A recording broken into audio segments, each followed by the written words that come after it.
Ghost Heads, it's Heidi from Channeling Spirits. Slime. It was totally rad in the 80s and 90s. Use, you lose. And Ghostbusters II dove headfirst into the oozy awesomeness. While the original film had some ectoplasmic residue, and Peter Venkman was slimed, He slimed me. the sequel made ooze its central plot. But where was all this slime traveling, and how did it get there? To answer that, we'll have to submerge into the gooey grossness and follow its path. At the beginning of the movie, pink slime oozes out of the sidewalk. Dana pushes her carriage right under 315 East 77th Street, as evidenced by the awning. She walks a bit further to her apartment, 325 East 77th. Her carriage begins to creep forward independently and then picks up speed. It rushes towards 335 East 77th and dodges some carpenters. The buggy abruptly stops in the middle of First Ave, and you can see the Green Kitchen Diner behind Dana, which still stands today. Peter later confirms the location in court. Well, there's so many holes in First Avenue, we really didn't think anyone would notice. When the boys reunite, they find the source of the sidewalk sludge, a river of slime flowing beneath the city. Ray identifies the location as Van Horn, Pneumatic Transit. with a sign stating it was built in 1870. There was an actual pneumatic subway built under New York also in 1870. The beach pneumatic system lasted 3 years and was a demonstration on the possibility of air-pressured travel. It only had one car, which shuttled back and forth to one stop. It traveled up Broadway from Murray to Warren Street. We also know the river of slime collected at the Manhattan Museum of Art, but where exactly is that located? The exterior of the building was the Alexander Hamilton U.S. Custom House, located at the southern tip of Manhattan. However, it actually exists in Midtown within the world of Ghostbusters. There are a few small clues throughout the film that reveal its location. After being released from Parkview Hospital, the boys are traveling north on 3rd and take a left on East 14th. Nanny Poha also travels north towards the Empire State Building after abducting Oscar. When a dome of slime envelops the museum, the southern portion of Central Park is seen behind it. When the Ghostbusters go to investigate the museum, the iconic double towers of the majestic apartments creep above the Central Park trees. Lewis also hops on a bus driven by Slimer between East 75th and East 76th. Okay, but I didn't know you had your license. It is clearly intended to be in the Upper East Side along the park, a location similar to the Metropolitan Museum of Art. In fact, in the August 5th, 1988 draft, the museum was the Met, which was later changed. Considering the interdimensional cross-rip from 5 years prior and Central Park Cemetery from Ghostbusters the video game, the heart of Manhattan seems to be a supernatural nexus. But how did the Statue of Liberty get there? We know they pick her up from Liberty Island and have her walk up Fifth Avenue. But the January 24th, 1989 draft adds further details. Peter and Ray debate on which route to take.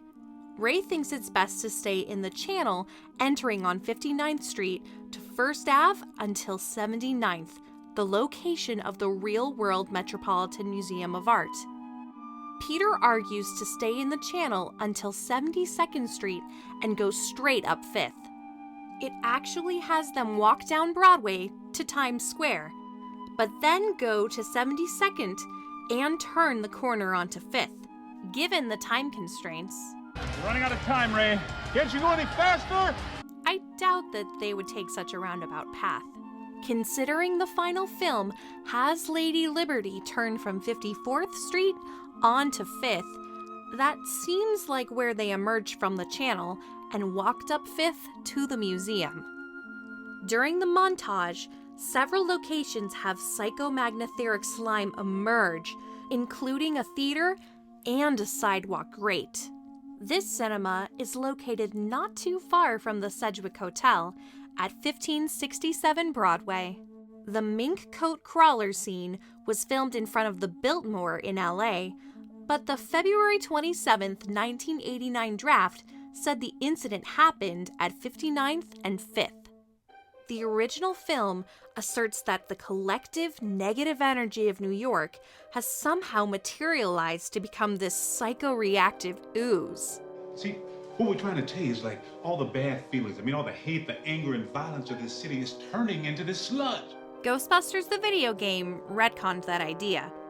Instead, they revealed that Ivo Shandor had imprisoned a juvenile slore on his private island, which was producing a variety of slimes.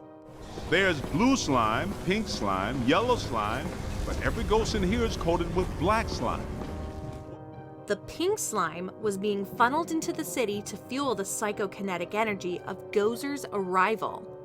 The last question is where the City of Albany ghost train emerged. Since they eventually arrive at the same tunnel under First Ave, they are clearly nearby. There was a proposed but never completed Manhattan-Queens connection, which would have been at East 76th Street. Given all the points the pink slime emerges or was discovered, we can make an estimate on where it flowed. Assuming Ivo Shandor made deliberate renovations to existing buildings and wrangled a slore to accumulate PKE, it's safe to assume that the river of slime was flowing to the mandala nodes as well. Let's assume the pneumatic transit system wasn't shut down and it was expanding to Central Park, which was the original plan.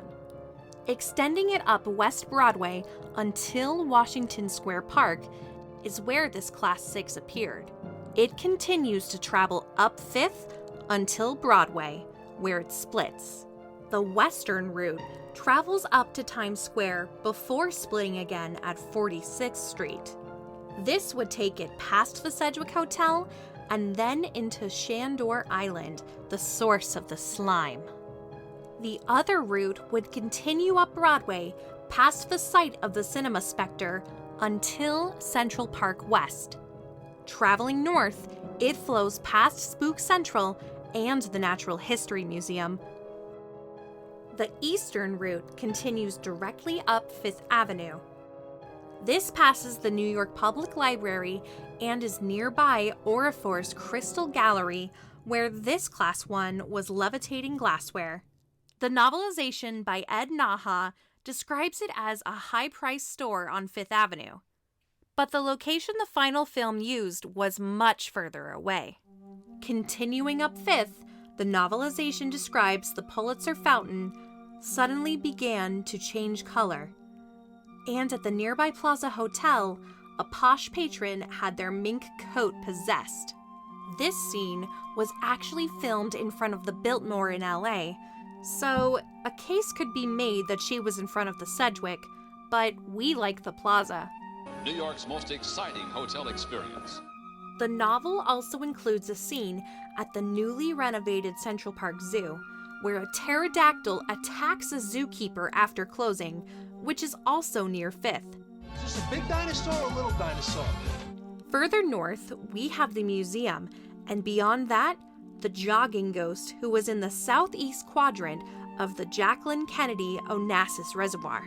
We also have a split from the eastern route on East 77th. This would travel under Dana's apartment, which had the mood slime fiend all the way to Queens.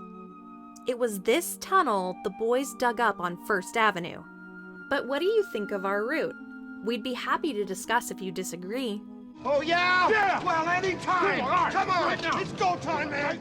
There are a few more locations we want to document in our next video, and that will conclude our Mapping Out Ghostbusters series. If you liked this video and think we deserve it, if everything you're doing is bad, I want you to know this. Please subscribe. Feel free to follow us on Facebook, Twitter, and Instagram. We also wanted to give a shout out to our first patron on Patreon. Keep coming back for more spooktacular videos.